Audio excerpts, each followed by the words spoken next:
Welcome back. अहम मामला आपने देखा कि पाकिस्तान की सालिसी के साथ अमेरिका और ईरान के दरमियान एक मुआहिदा हो गया जिसके ऊपर इलेक्ट्रॉनिकली सिग्नेचर्स हो गए और पाकिस्तान के वज़ीर आज़म ने भी कल सिग्नेचर किए। ये मामला अब टेक्निकल जो वफूद हैं उनकी सतूहात पे आगे बढ़ना था, लेकिन उसमें कोई तात्तुल आया है या अभी इसी तरह से लो स्पीड के साथ चीज़ें चलेगी और जिस तरह पहले भी गैर यकीनी की सूरत हाल भी नजर आई और एट द एंड एक डील भी तय हो गई? क्या यही होता हुआ दिखाई दे रहा है? आज हमने इसके ऊपर बात करने के लिए अपने दो मोअज़्ज़ज़ मेहमानों को दावत दी है। दिफाई तजियाकार ब्रिगेडियर रिटायर्ड गज़नफ़र अली साहब हमारे साथ मौजूद हैं। ब्रिगेडियर साहब, आपके वक्त बहुत शुक्रिया। और बैनुल-अक़वामी उमूर के माहिर डॉक्टर कंदील अब्बास भी हमारे साथ मौजूद हैं। डॉक्टर साहब, आपके वक्त भी शुक्रिया। मैं आगाज़ आपसे कर लेता हूँ। डॉक्टर साहब, ये कहिए कि एक तो पहले ये हुआ कि मुआहिदा हो गया है, दस्तखत हो गए हैं, फिर कहा गया कि ये आज यानी जुमे को ये मुलाकात होनी थी स्विट्जरलैंड के अंदर और वहां पे कहा गया कि तयशुदा शेड्यूल के मुताबिक फिलहाल मुज़ाकरात नहीं हो रहे, लेकिन आगे चल के 60 दिनों के अंदर ये प्रोसेस मुकम्मल हो जाएगा। ये कैसे इसको आप रीड कर रहे हैं कि ये इसी तरह से चीज़ें चलती रहेंगी, मुज़ाकरात भी कहीं ना कहीं होते रहेंगे, मामलात हल भी होते रहेंगे और पब्लिकली शायद ये उस तरह से मानेंगे भी नहीं और ये तातुल भी हमें एक तौर पर कहीं ना कहीं दिखाई देता रहेगा?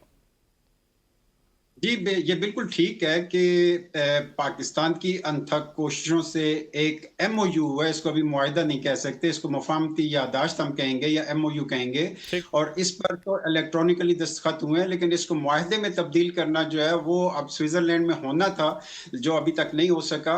लेकिन इसको इसके जो इम्प्लीमेंटेशन के मुख्तलिफ मराइल होंगे उसके ऊपर आइंदा 60 डेज में तफसीलात तय की जाएंगी। पहले तो ये इसका प्रोसेस है, लेकिन अभी मुफाहमती यादाश्त के लेवल पे इसमें चूंकि प्रॉब्लम आ गया और ये एक्सपेक्टेड था, क्योंकि इसराइल शुरू से एक स्पॉइलर का रोल प्ले कर रहा है और इसको अमेरिका भी जानता है, पाकिस्तान भी जानता है और ईरान भी जानता है। और इसमें वजह यह है कि इसराइल ने जिन अहदाफ के साथ ईरान के ऊपर जारियत की थी, यानी रिजीम चेंज का वो एक्सपेक्टेशन रखते थे और ईरान के न्यूक्लियर और मिसाइल प्रोग्राम को खत्म करना चाहते थे, क्योंकि ये दो चीजें इसराइल के जो जारहाना इकदाम हैं इस पूरे खित्ते में, उसके रास्ते में सबसे बड़ी रुकावट है।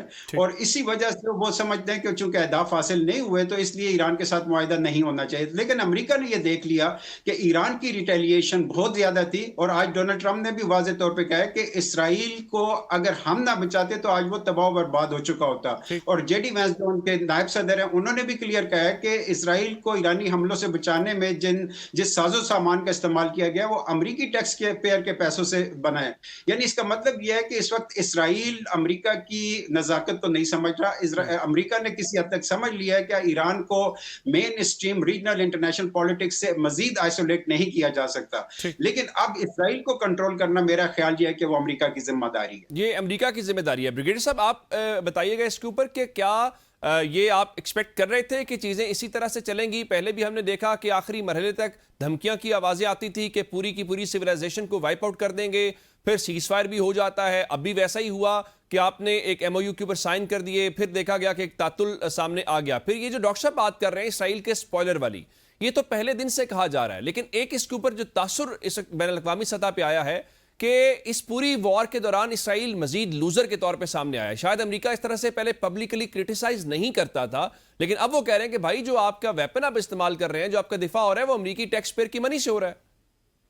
पहले बात तो ये कि कल एक हेरेट्स के चीफ एडिटर है गिडान लेवी जी, उनका एक जो है इंटरव्यू था जिसमें उन्होंने ये बातें जो अभी बाकी लोग पहले कर रहे थे, हम भी कर रहे थे, आप भी कर रहे थे और अभी भी हो रही है कि अगर इस चीज को डील को कोई एक्सप्लॉइट करेगा और ये सबोटाज करेगा, और इजराइल ने खुद ही कह दिया कि जी मैं पाबंद नहीं हूँ की डील का। तो ये तो एक स्टोरी है जो जिसके अंदर कोई शक व शुबे की गुंजाइश नहीं है।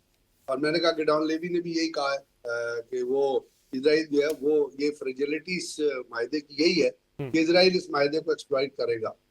और दूसरी चीज उसके साथ रिलेटेड है वो अमेरिकन इजराइल की जो इस वक्त स्ट्रेंथ है, इजराइल टोटल स्ट्रेंथ जो है वो अमेरिका से ड्रॉ करता था। और कल जो डोनाल्ड ट्रंप के G7 में जो प्रेस कॉन्फ्रेंस की है उसमें उसने कहा कि जी अगर हम मायदा ना करते तो क्या करते। कहते जी अमेरिका के अंदर हॉकर्स के बहुत सारे हॉकिंग वाइज है, वो कह रहे हैं कि जी आपने मायदा क्यों किया। तो उसने ही कहा, उसने 3 फिगर्स कोट किए। उसने कहा जी हम अगर और बॉम्बिंग करते ना तो हमारा इसका मतलब ये था कि हमारा $500 मिलियन का, $600 मिलियन का, $700 मिलियन का एक दिन में खर्चा होता। ठीक। और हम we would have run out of ammunition reserve जो है। और अगर हम बॉम्बिंग ईरान पे करते रहते और हम अपने रिजर्व से भी चले जाते हैं, 4 वीक्स के अंदर वो खत्म हो जाते हैं, क्योंकि हमारे reserve all over the world फैले हुए।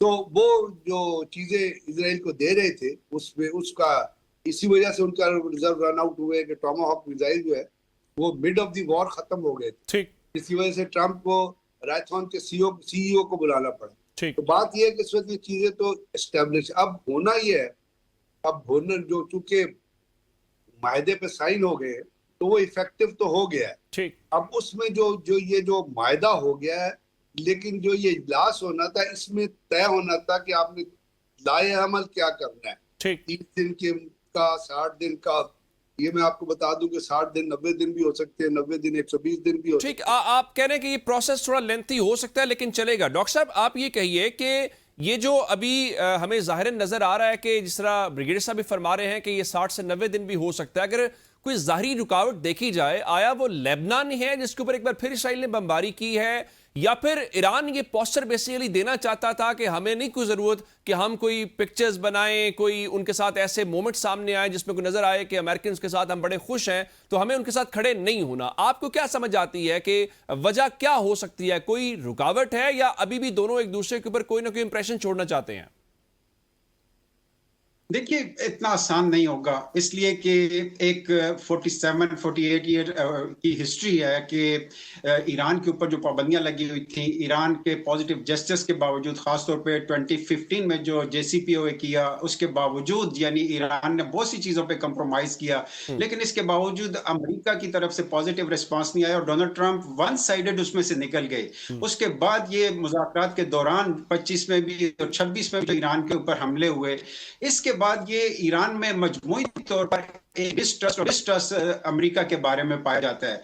ईरान इजराइल को कोई बहुत बड़ा खतरा नहीं समझता या बहुत बड़ा कोई एक फैक्टर नहीं समझता, क्योंकि ईरान अगर चाहे तो इजराइल को अकेले में अटैक करके बिल्कुल तहस नहस कर सकता है। यहाँ पर आज डोनाल्ड ट्रंप ने जो स्टेटमेंट दिया था कि हमने अगर हम ना होते तो इजराइल तहस नहस हो जाता, उसमें साथ उन्होंने ये कहा कि जो कुछ हम कहते हैं वो वही करते हैं। अब देखना ये होगा कि अमेरिका इसमें किस हद तक गारंटर का रोल प्ले करता है और वो किस हद तक मुत्तफिक है। वरना ईरानी साइड पे आप देखें, उनके जो सुप्रीम लीडर हैं, उन्होंने अपने पहले पैगाम में वाज़े तौर पे कहा है कि मैं खुद इस जो मुआहदा हुआ है या MOU है इससे मुत्तफिक नहीं था।